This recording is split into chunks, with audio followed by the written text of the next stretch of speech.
primer em presento, soc Laura Mas Ferrer, la directora gerent d'aquí de Graners Fundació. Estic supercontenta de tenir a tots vosaltres aquí, joves, professionals, públics interessats, etc.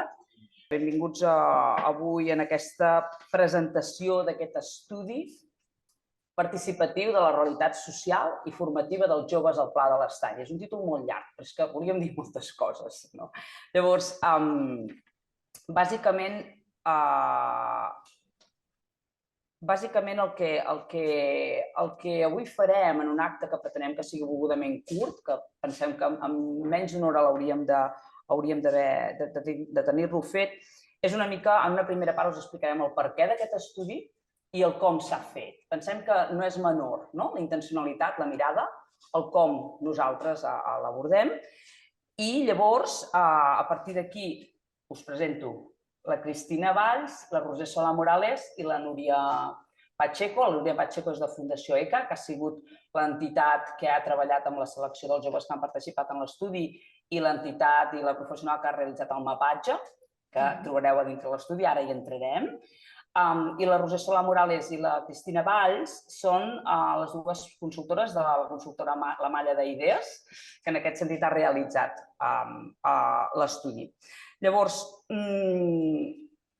després del per què i el com, elles us explicaran el contingut de l'estudi, és a dir, el pinyol, què conté l'estudi, què hi trobareu en el llibret.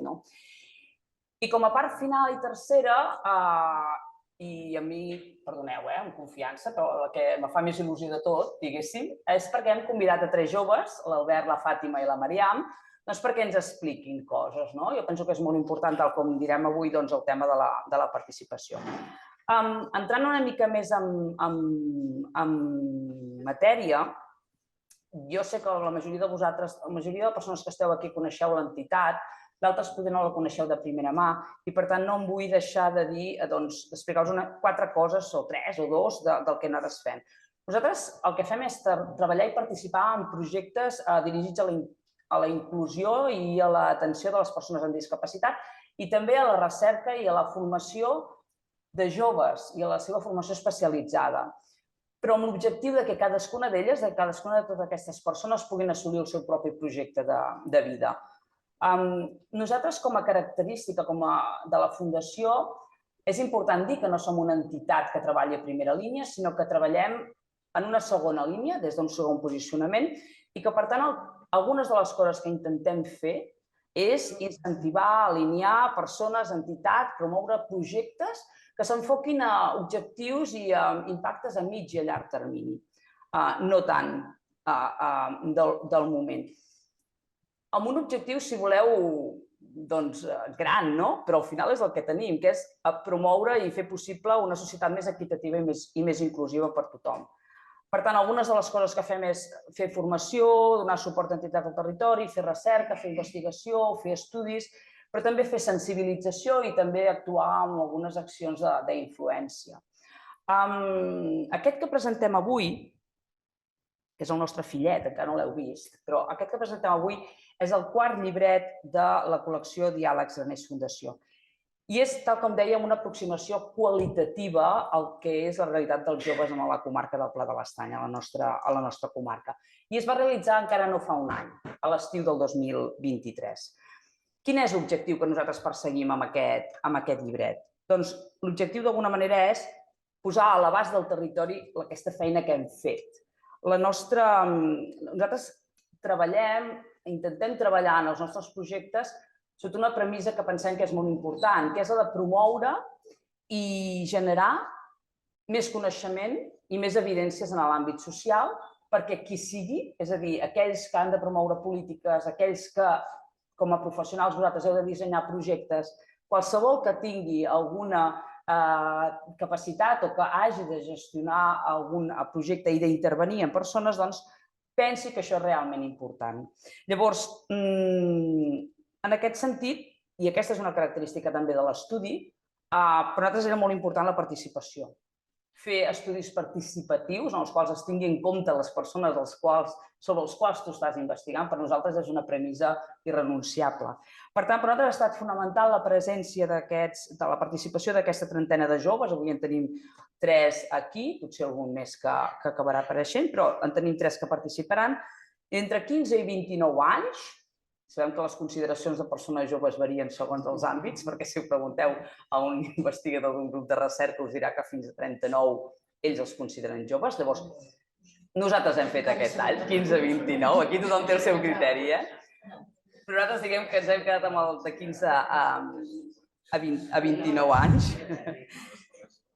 I doncs això, que dèiem abans, perquè realment ells en són protagonistes i el que ells expliquen, les seves experiències i vivències són les seves i són les que s'han de tenir en compte.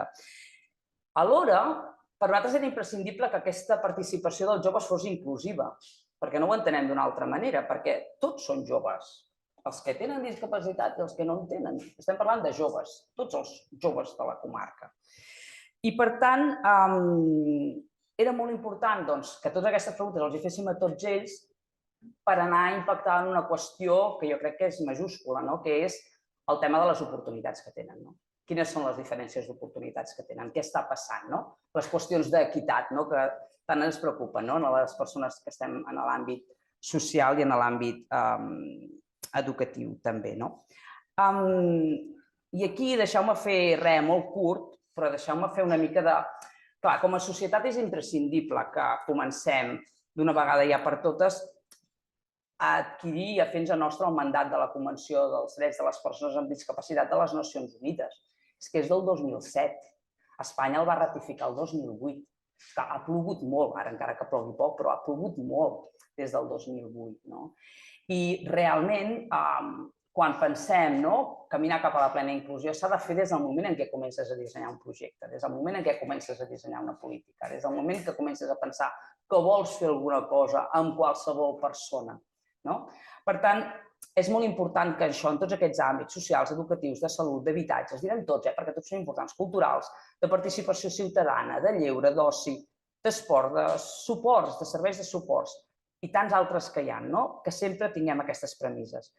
Perquè és que s'han de conèixer, s'han de saber i s'han d'aplicar els principis generals de la Convenció. I aquí tampoc renuncio a dir-ne uns quants, que penso que són potser els més rellevants, però que són importants de dir-los. El respecte a la llibertat de les persones, a les seves decisions en els temes que les afecten. La no discriminació, la participació i inclusió efectiva en la societat, el respecte al dret a ser diferents i la igualtat d'oportunitats. Per tant, tot això és amb la mirada amb la que nosaltres hem fet aquest estudi. Ja acabo. El disseny i l'estructura d'aquest llibret està pensat perquè eminentment sigui un material online, sigui un material virtual, per tant, que sigui molt fàcilment navegable i molt visual. I tota la col·lecció, que la trobareu tota penjada a la nostra web, està pensada per a tots els públics. Això què vol dir? Que el llibret conté molts nivells de lectura diferents. Si qualsevol persona, encara que estigui allunyada del món social, educatiu, el que sigui, vol fer una lectura, un pare, podrà treure-hi una lectura i podrà fer-hi un nivell d'aproximació. Però aquella persona professional que vulgui anar més enllà del que es llegeix en una primera instància també l'hi trobarà. Com, per exemple, tota la bibliografia que hi ha al final del llibret, la bibliografia que s'ha fet servir per realitzar l'estudi, està tota linkada en les fonts originals, de forma que si a algú li interessa una qüestió en particular, doncs pot anar a buscar aquesta font i pot anar a treure més informació. El llibret, i amb això sí que ja acabo de veritat, té 3 parts centrals, a part de les prèvies i les post, però té 3 parts centrals. La primera és una part de dades quantitatives, però que són molt importants, és a dir, quins són els números de la comarca, quins són els números, què ens diuen les dades. La segona és una part de recursos de l'entorn. Què tenim a l'entorn? Quins projectes, quins serveis, alguns d'ells. I al final d'aquest capítol és on trobareu un QR que us portarà a un mapatge, que és la feina que us deia que ha fet la Núria en Fundació ECA. Un mapatge de tots aquells serveis i projectes que acompanyen els joves en la comarca. I finalment, i l'última part principal del llibret, és la part de visions. Llavors, en aquesta part el que s'ha fet és extreure les idees i les aportacions que havien fet tant els joves en la seva participació, que ara elles us explicaran, com els professionals, analitzar-les i creuar-les amb les dades quantitatives que teníem, i socials i demogràfiques, i d'aquí treure'n unes conclusions. Però també veureu que hi ha els testimonis dels joves i d'alguns professionals. I per últim, les conclusions, òbviament, abans de la bibliografia. Sí? Jo crec que ja he parlat prou.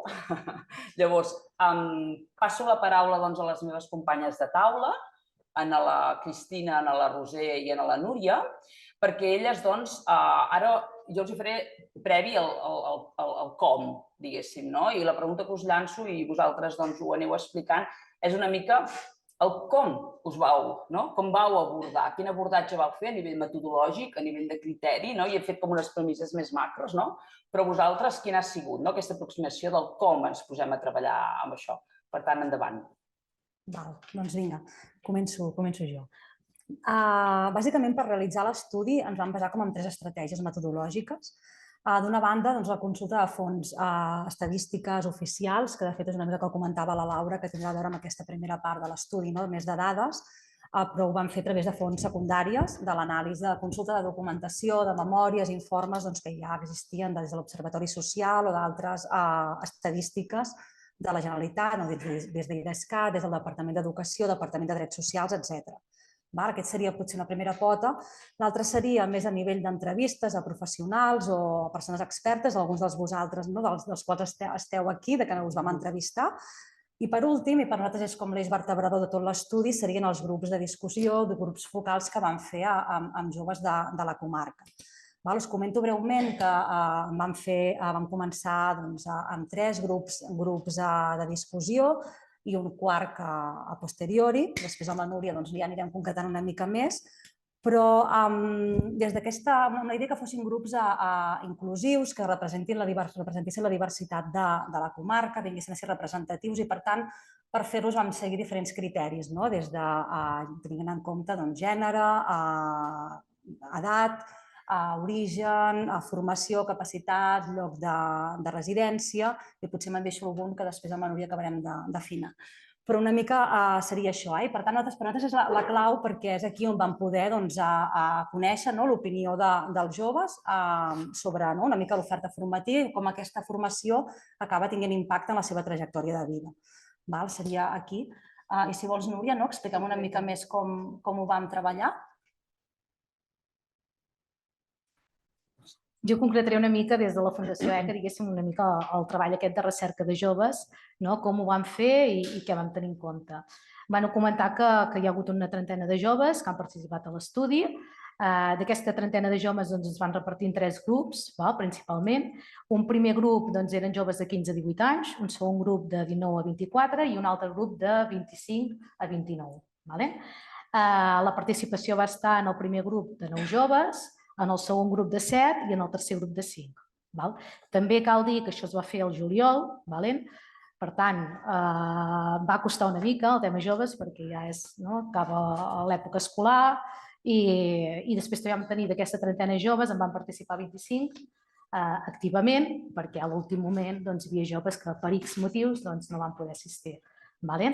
Arrel d'això, alguns d'aquests joves que van faltar faltava potser una mica els joves que no tinguessin graduats o que tinguessin el graduat de l'escola d'adults i per això es va fer un quart grup. Aquest quart grup es va fer al setembre i van acabar participant uns 4 joves. Què es va tenir en compte? Una mica amb els perfils que ens demanaven la malla, idees, vam tenir en compte això, l'edat, que cada grup, encara que fos de 15 a 18, que no tots siguessin de 15, és a dir, que hi haguessin joves d'edats diferents. El gènere, també de Banyoles o comarca, dic que els joves de comarca que van participar viuen a Porqueres, Cornellà i Esponellà.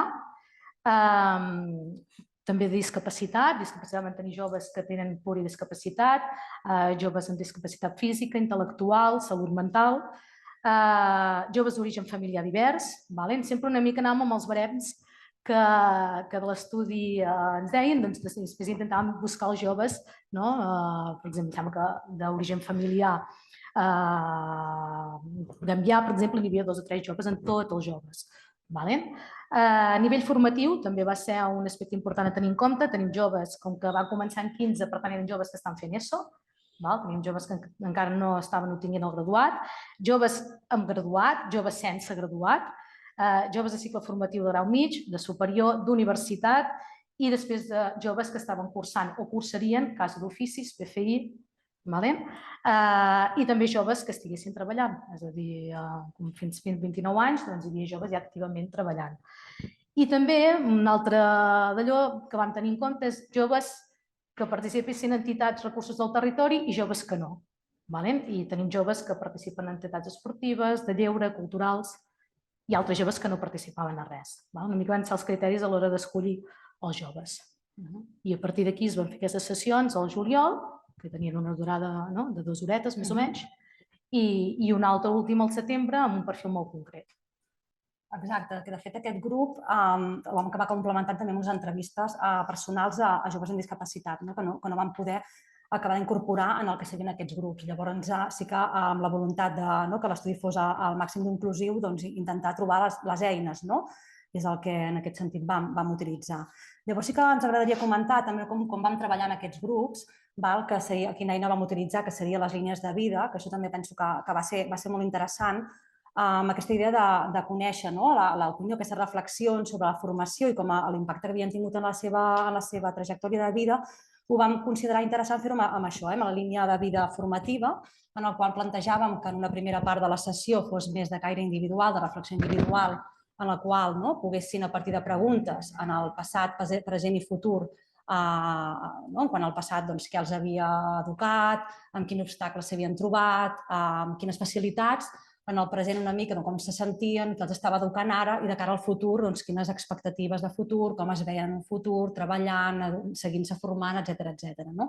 Per tant, aquesta primera part de línia de vida, que va ser més un treball individual, que després a partir amb la Roser de preguntes que anàvem llançant en el grup ens servia per acabar de compartir una mica amb el que també se sentien més còmode de voler compartir. I va ser una mica com la base que després ens va permetre, conjuntament amb les entrevistes, poder detectar totes aquestes visions, aquest gruix de l'estudi que després comentarem.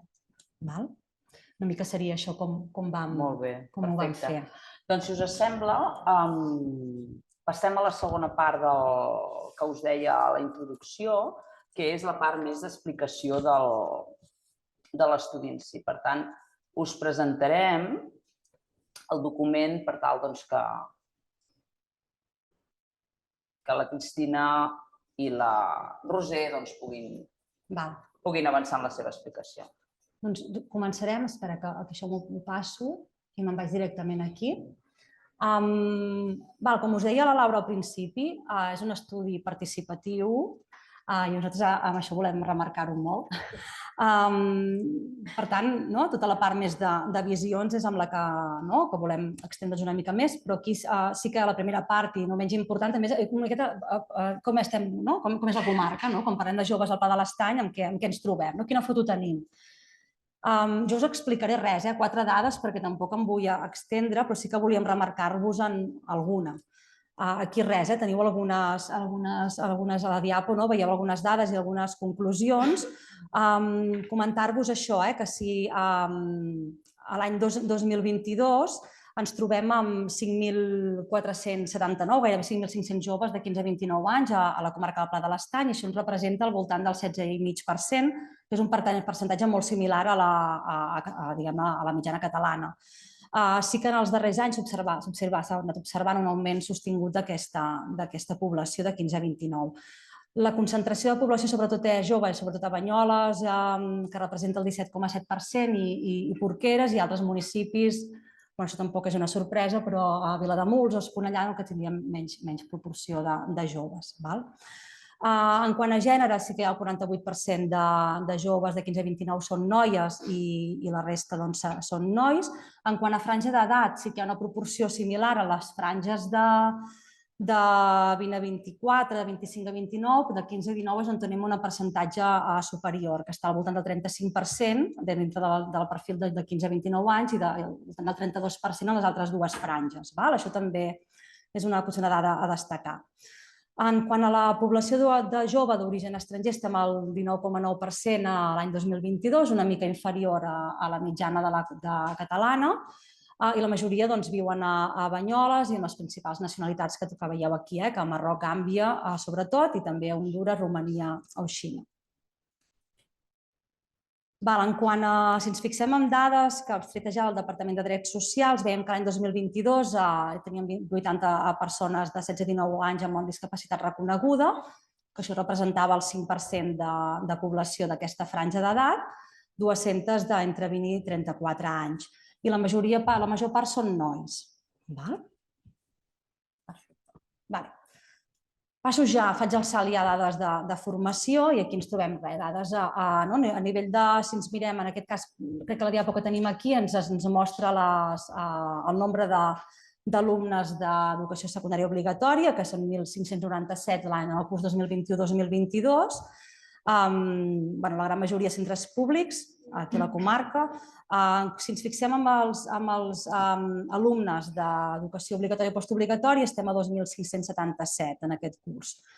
Sí que com a dades o com a conclusions, que veiem aquest augment, per això ja és el pla de l'estany i també a nivell de Catalunya, de l'augment de l'alumnat matriculat a cicles formatius de grau mig i grau superior.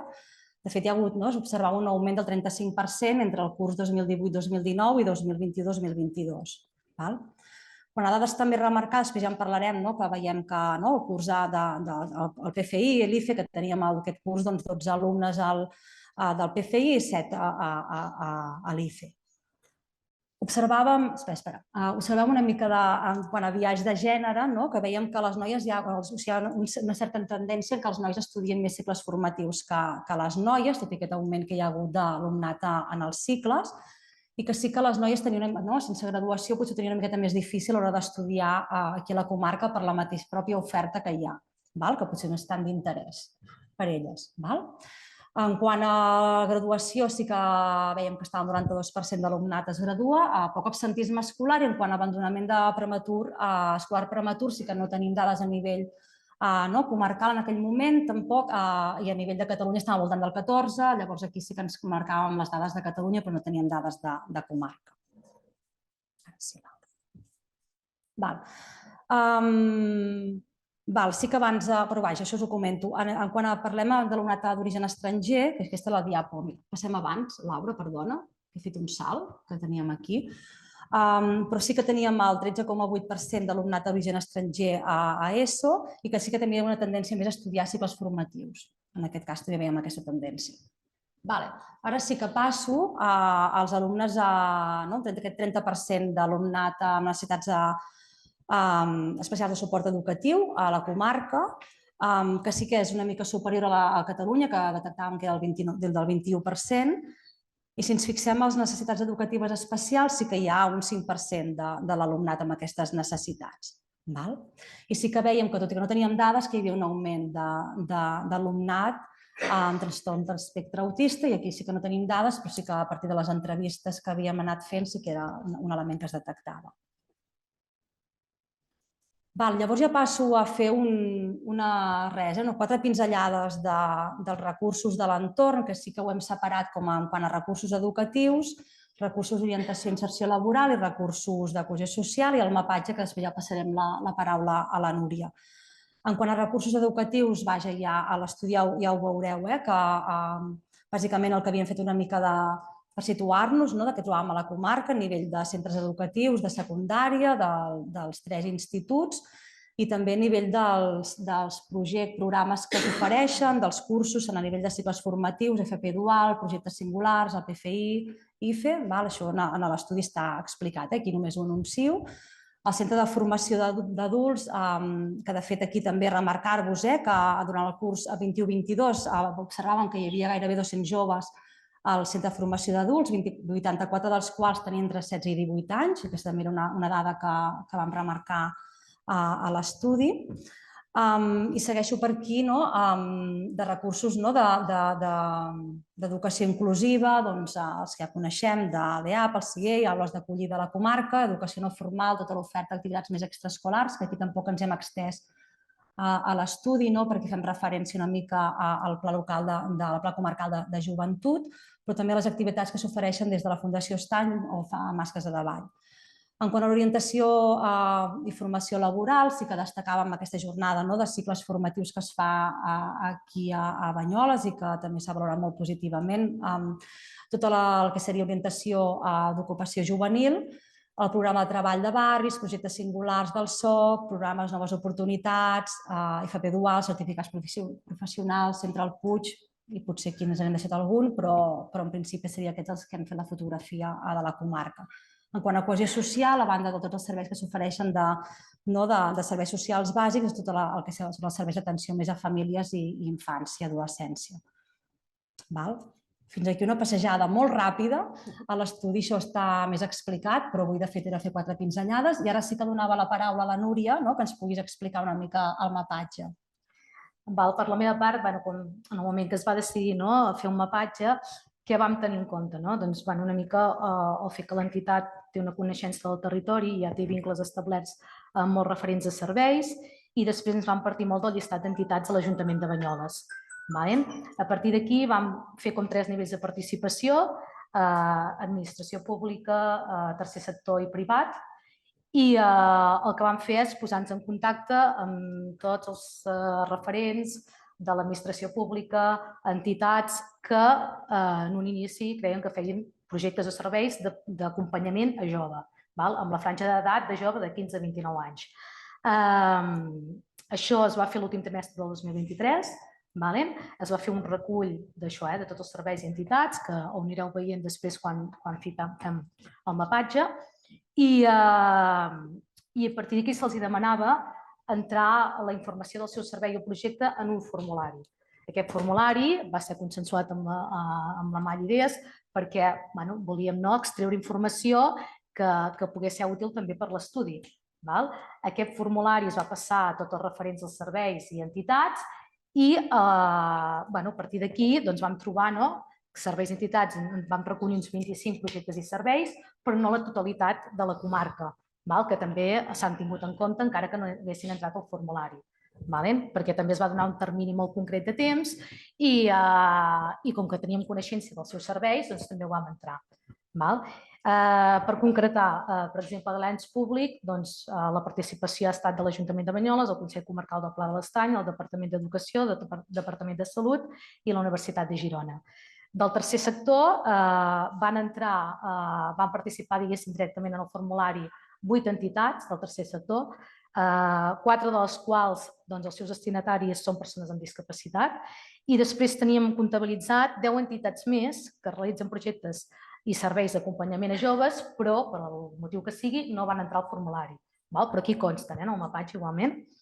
I després també comentar que hi ha 2 entitats que en aquell moment, el 2023, no tenien cap projecte en aquesta línia, però que sí sembla que l'estan desenvolupant el 2024 i també s'ha fet constar, d'acord? I després hi ha altres entitats que van fer la trucada i van fer la trobada, però que vam considerar que no era un procés d'acompanyament i per tant que no havien d'entrar en el mapatge. I si us hi fixeu, que ara ja la Laura us ho està compartint una mica, doncs s'ha dividit en això, en aquests nivells de participació, i el que s'ha volgut fer és que es posi una cosa àgil de consulta amb el nom del servei, l'ens que el porta a terme, una mica de descripció i l'enllaç de web per obtenir més informació de l'entitat. I aquí s'està presentant serveis públics de l'administració pública i ara de l'entitat del tercer sector. I deixar clar això, que és una radiografia del 2023. Sí que després de l'informe final hem comptabilitzat altres entitats i serveis que van en aquesta línia cap al 2024, però encara no havien executat el servei. Ja està.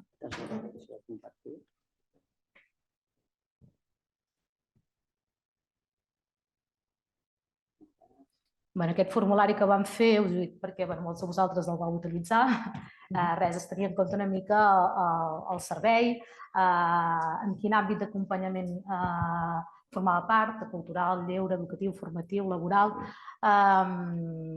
quin tipus d'acompanyament feien, els destinataris, quines franges d'edat o aspectes a tenir en compte, una mica la satisfacció, els objectius del servei. Es tenien en compte una sèrie de preguntes, algunes concretes, i res, això és per una mica obtenir la informació per poder també acabar amb l'estudi. Ja està. Molt bé. D'acord. Doncs continues tu, Roser, explicant una mica aquesta part a partir de les conclusions, les dimensions d'anàlisi. Sí, exacte. I ara entraríem ja com a gairebé la part final de l'estudi i aquí el que hem intentat fer és recollir aquelles idees clau a partir d'aquestes dimensions d'anàlisi que anaven sortint a la part més qualitativa, tant a les entrevistes com en els grups de discussió amb joves, sobretot. Llavors, van ser uns grups superrics i les entrevistes també. Vam aprendre molt i segur que ens hem deixat coses a l'hora d'ordenar. Vam agafar el que ens semblava que havia tingut com més pes durant tots aquests debats i les entrevistes i intentar de sintetitzar-ho, que esperem això, que reculli una mica l'essència del que es va parlar. Llavors, ho hem ordenat per aquests 4 eixos que surten aquí. Hi ha una part que tot el que va dient està il·lustrat amb cites literals que provenen de les entrevistes que vam fer, que en aquest cas sí que hi ha el nom i el càrrec de la persona, o bé cites literals de temes que van sortir durant els debats, que en aquest cas és un nom fictici per mantenir l'anonimat, però sí que donem alguna dada més de context, com l'edat o si és comarca o Banyoles. Llavors, els grans temes són aquests, el tema dels condicionants a les trajectòries educatives, un tema d'educació i acompanyament, d'orientació i acompanyament que va sortir, educació inclusiva i resposta a les diversitats, i una última part de connexió entre formació i món laboral que va sortir sobretot en l'últim grup, que eren més grans. Si vols, sí. Vaig fer una xuleta aquí. Com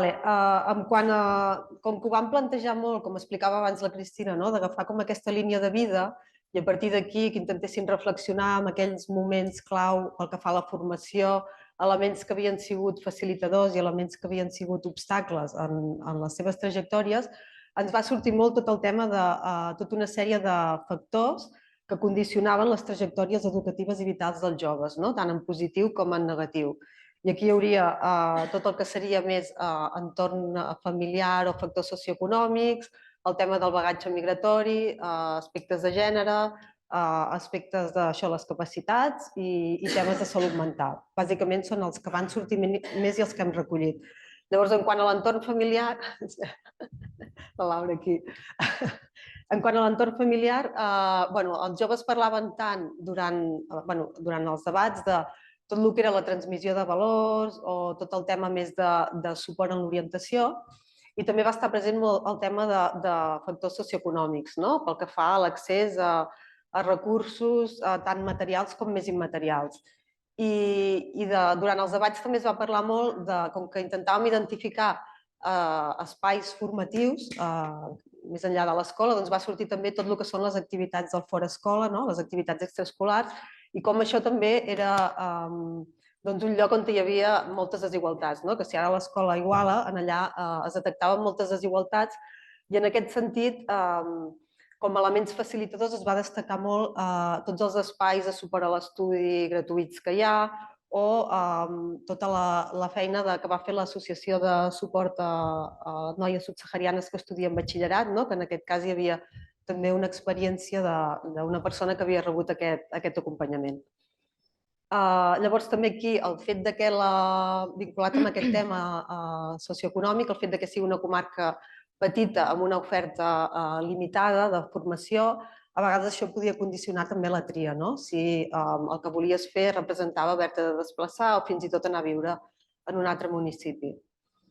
Llavors, en quant a bagatge migratori, van sortir alguns temes com que no sempre es contempla, en alguns casos no sempre es contempla l'educació postobligatòria i aquí calia fer un esforç. I llavors, vinculat també amb el tema socioeconòmic, en un dels grups, no me'n recordo si va ser... Bueno, en un dels grups va sortir el debat de, sobretot pensant en la universitat, si hem escollit per alguna que ens motiva o si hem escollit en una visió més pràctica, no? Perquè sabem que té una sortida. I aquí sí que va haver com algunes opcions més pragmàtiques de dir, bueno, hem escollit alguna que ens agrada, però també que sapiguem que té una sortida perquè jo tinc aquesta pressió d'haver de portar i d'haver de portar per la família d'origen, no? O sigui que això també era un element que condicionava les tries. I aquí també va sortir en els grups la dificultat d'alguns joves que arriben quan ja són adolescents i per tant han fet la formació aquí, o bé que sí que han nascut aquí però han estat un temps fora, i una mica amb aquest tall que passa quan arriben. I aquí sí que el centre de formació d'adults és una opció per a aquestes persones. Gràcies, Laura. No, l'altre. Sí. És que com que n'hi havia tants condicionants, estan partits en dos. Llavors aquí hi havia el tema de l'impacte que pot tenir el gènere també en les tries i en les oportunitats. Abans la Cristina ja ho ha comentat amb dades i també va sortir en els debats de a vegades la socialització de gènere pot fer que, sobretot quan són noies que no han acabat l'etapa obligatòria, les ofertes que tinguin no siguin prou atractives ni prou motivadores. I aquí pot haver-hi un grau més de dificultat. O com a la cita que hi ha aquí, el tema dels rols de gènere, com a vegades, pel fet de ser noia, tens unes responsabilitats de cura o obligacions a casa que poden treure temps d'estudi. Llavors, el tema de la salut mental, sobretot en algun grup, va ser superpresent, va ser molt i molt present. Van sortir molts temes que aquí estan, que els resumiré molt, però temes d'angoixa, trastorns alimentaris, depressions. Llavors es vinculava també molt amb les xarxes i el bullying, i com a vegades a través de les xarxes el bullying va més enllà dels centres educatius i com es gestiona tot això. Llavors també va sortir molt la pressió, per exemple, en l'etapa en què estàs fent batxillerat, la pressió per obtenir una nota, per entrar en el lloc on te vols anar, societat molt competitiva, la crisi, la precarització del mercat laboral, van sortir tot de factors que feien que afectava la salut mental dels joves i que això tenia un impacte tant en el rendiment escolar com també en casos d'abandonament o fins i tot absentisme. I finalment hi hauria també el tema de la discapacitat, que és l'última cita que posem, que es va remarcar això, que les persones que tenen discapacitat intel·lectual o trastorns de l'espectre autista tenen més dificultat tant en l'obligatòria però sobretot en la postobligatòria, perquè hi ha poques opcions perquè puguin fer cicles o batxillerat i llavors es valorava positivament el fet que hi hagués un IFE, però sí que es deia que al final era molt limitat, perquè si no t'interessa el que s'ofereix des de l'IFE, tens un itinerari que ja ve molt marcat i tens poques opcions.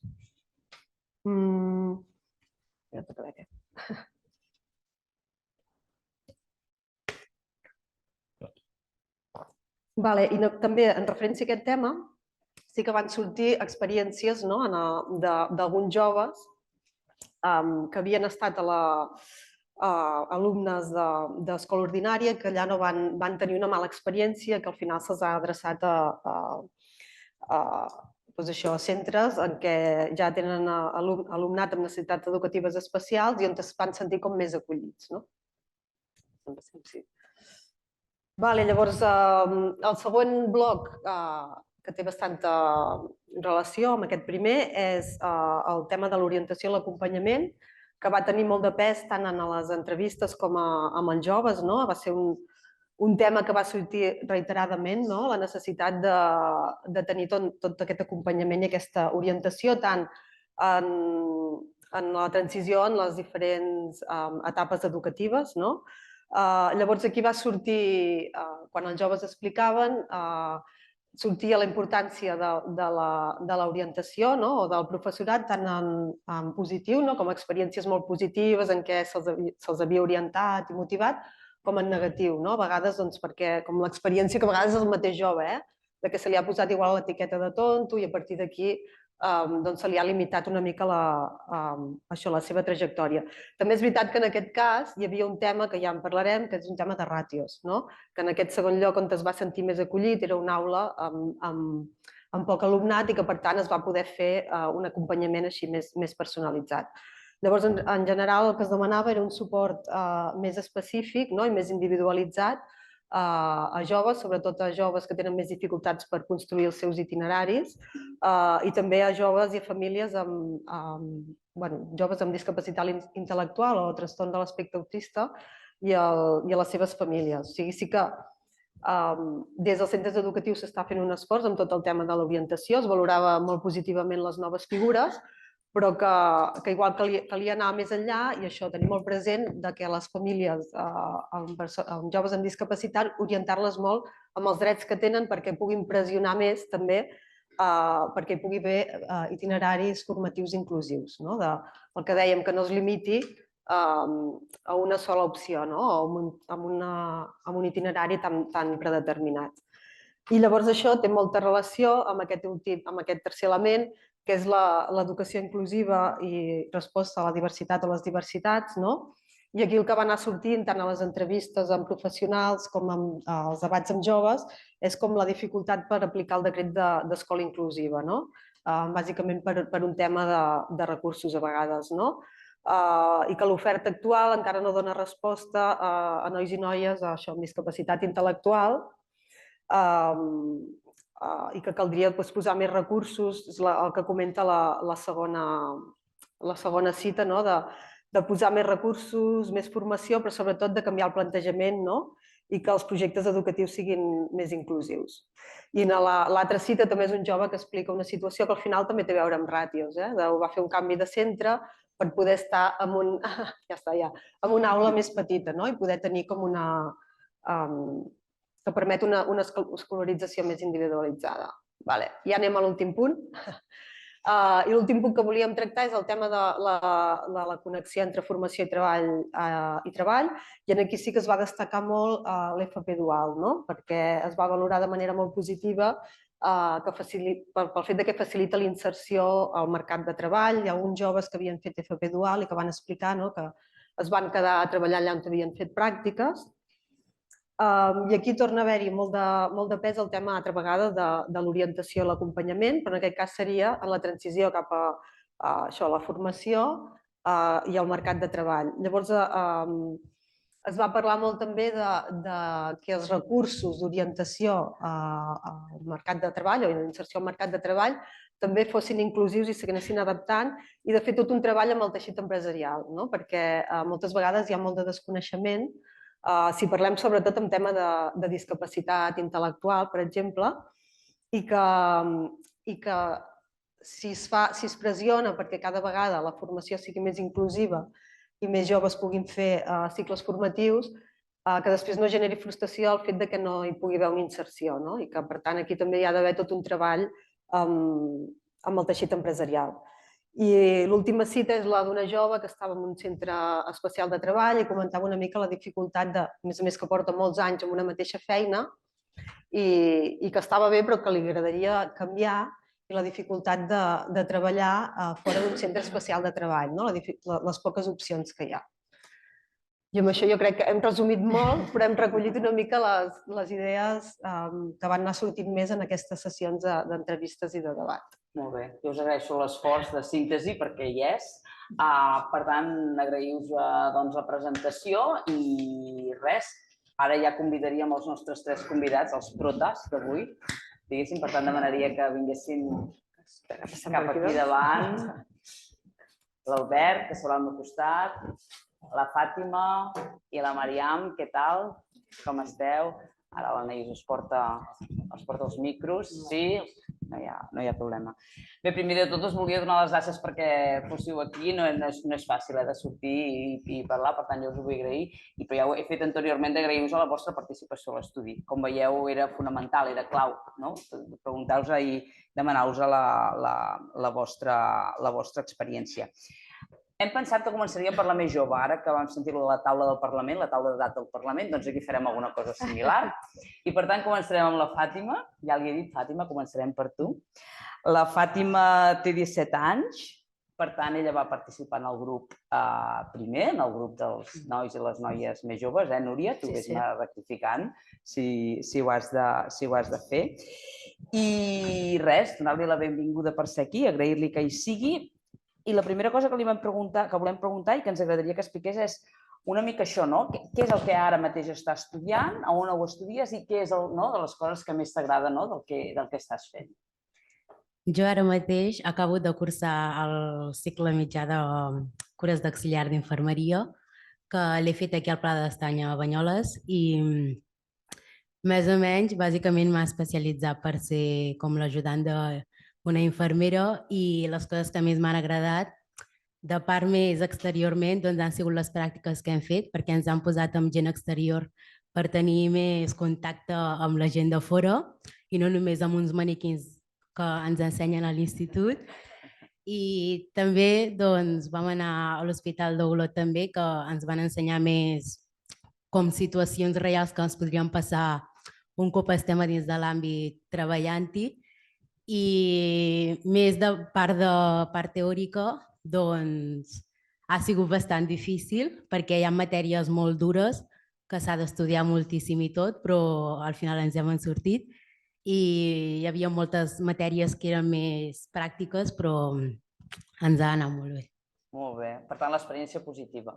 Sí, és positiva. Molt bé, molt bé, molt bé, molt bé. Llavors, la qüestió és què és el que ara tu te planteges? I ara has fet aquest primer any, no? I llavors, quan cada vegada ets una mica més gran, tu penses en el futur? Penses l'any que ve toca pràctiques? No? Corregeix-me, però més enllà, pensem ja més enllà. Bé, doncs més enllà, després d'aquest grau mig, doncs m'agradaria fer un cicle superior, que és educació infantil, ja que m'agrada moltíssim el contacte amb nens petits i tot. I doncs el podria fer, que l'ofereixen també en el Vall Vera a Girona. I després, més enllà, doncs voldria fer també anar a la universitat, que és un somni de la família, doncs, perquè ja tenim una infermera a la família, però jo vull fer infermeria, però especialitzar-me millor a la part de vetlladora. Molt bé. Molt interessant. Molt bé, Fàtima. No sé si vols afegir alguna cosa més? No? Vols dir alguna cosa més? No? Molt bé, perfecte. Doncs moltes gràcies.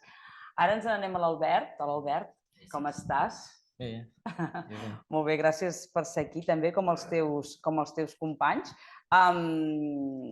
Una mica la mateixa pregunta, i penso que és una mica diferent la teva situació. Tu ara mateix tens 20 anys, Albert, l'Albert és d'aquí a Banyoles, igual que la Fàtima, que també és d'aquí a Banyoles. Què fas tu ara? On t'estudies? Què estudies? Jo estic estudiant un EF d'auxiliar de vendes i atenció al client a Olot, que són 4 anys. D'acord. Però que els 3 primers es fa la teoria i l'últim es fa el dual, mig teoria, mig pràctiques. D'acord. I, per tant, és a Olot. Sí, és a Olot. Això significa que... Haig d'anar amb el bus i tornar amb el bus. I això de ser a Olot, què t'ha aportat? Què és el que a tu més t'ha agradat, de l'experiència d'anar a estudiar fora, perquè això vol dir anar a estudiar fora, no? Què hi has trobat? El que m'ha agradat és anar a conèixer gent d'allà, ja que estava molt tancat aquí dintre a Girona també. Tinc amics allà, he conegut més gent i he estat a dintre de feinetes que ens han donat. Molt bé.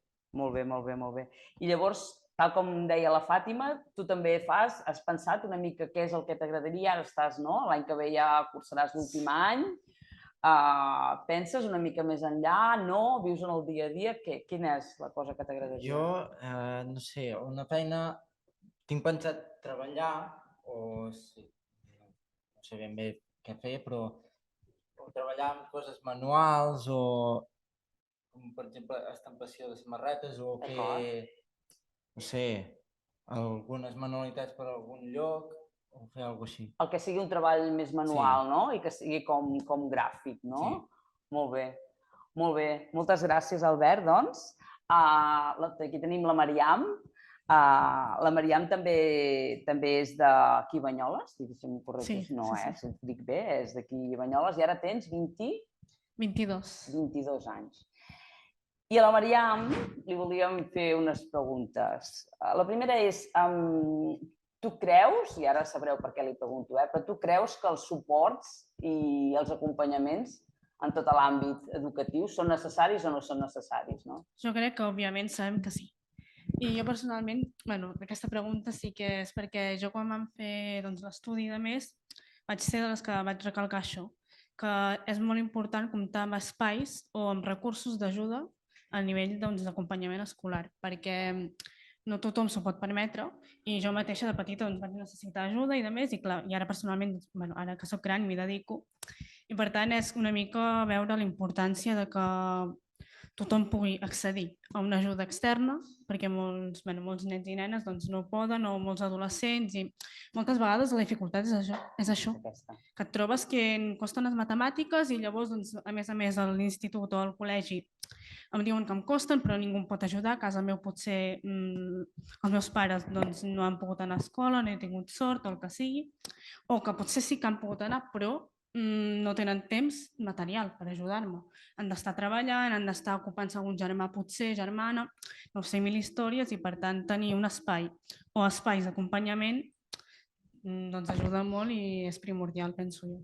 Clar, perquè et puc preguntar, no estan aquí, però jo t'ho pregunto. Qualsevol cosa, evidentment, sí. Què vas estudiar? És a dir, la teva trajectòria quina va ser? Clar, jo vaig acabar l'institut, vaig fer un batxillerat i llavors vaig anar a fer integració social. Molt bé.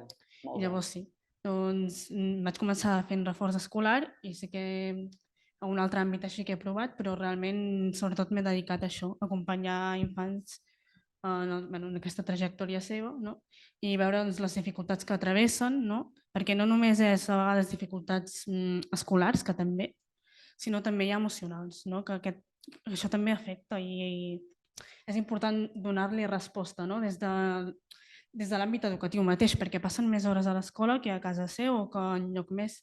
Per tant, saps? Qualsevol ajuda que sigui a nivell educatiu i emocional penso que és molt important.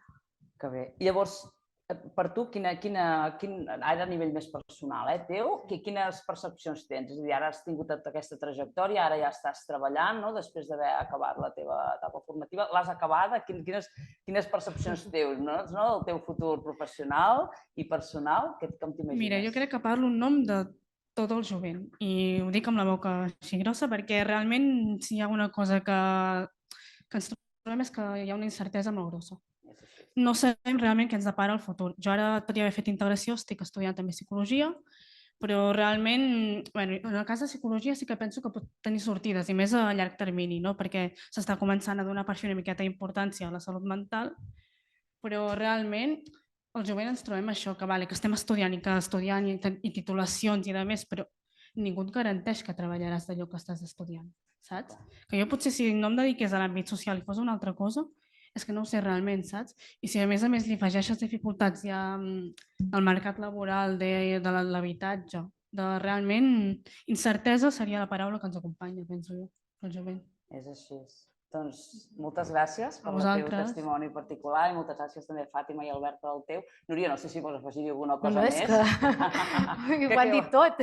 Quasi hem fet el resum de l'estudi. Quasi que sí, no? Bé, doncs ja per anar tancant, perquè ja estem en l'últim tram final, doncs res, simplement dius que quan estàvem fent l'estudi molts de vosaltres, professionals, joves també, ens dèieu, i tant que vull participar, però que ens explicareu què ha sortit, sisplau. I llavors ens van dir, sí, no sabem com, però i tant que us ho explicareu, i d'alguna forma van dir, què fem? Nosaltres tenim l'estudi, el tenim aquí, però què fem? Home, doncs, en comptes d'explicar-lo, convocar-los i explicar-lo en una reunió, doncs, publiquem-lo en el llibret, dintre de la col·lecció. I llavors per això hem publicat aquest abstract, d'alguna forma també per a posar-lo a disposició si bonament alguna altra persona penso que pot ser d'utilitat. Només dir-vos que ara quan acabem podreu agafar el vostre exemplar del llibret, que a partir de la presentació quedarà penjat digitalment a la nostra web i per tant el podreu baixar o podreu reenviar, si us interessa reenviar-lo a algú, el que vosaltres veieu. Que veureu que hi ha els altres 3 llibrets de la col·lecció Diàlegs en Inundació, perquè aquest és el número 4, veureu que n'hi ha uns altres 3 anteriors I res més. Si ara quan acabem podeu agafar el llibret, veureu que us hem ofert un petit refrigeri per poder comentar tot el que vulgueu comentar o preguntar-los a ells, que estan molt disposats a contestar totes les vostres preguntes, que sí? O a la Núria i a la Roser, a qui vull agrair molt, a la Malla d'Idees el seu treball i tota la dedicació que ha tingut i l'ofici a la realització d'aquest estudi, a la Fundació ECA, per al coneixement mil·limetrat del territori, sota cada pedra sap que hi ha, i per tant moltes gràcies, Núria, també per al teu esforç personal. I els joves, sense dir-ho, també m'agradaria esmentar en Jordi Serra del Pino, que ens va ajudar en els moments inicials en el plantejament de l'estudi. I per últim, només deixeu-me esmentar en la Ikram i en Pau, que són dos estudiants que estan fent pràctiques de l'Institut Brugulat, estan aquí darrere, estan allà darrere, els veureu, tots dos. La Ikram ara ha acabat de fer les pràctiques del cicle mitjà i per tant avui ha vingut a fer-nos una visita. I en Pau, que ha començat justament aquest mes a fer les pràctiques de dual del cicle superior d'Administració i Finances i per tant que és molt benvingut i en una setmana ja ha vist tot el que li depara el futur. Per tant, res més. Moltíssimes gràcies a tots per haver vingut. Ha sigut un plaer de poder-vos tenir aquí i poder-vos explicar humilment la feina que hem fet. Moltes gràcies.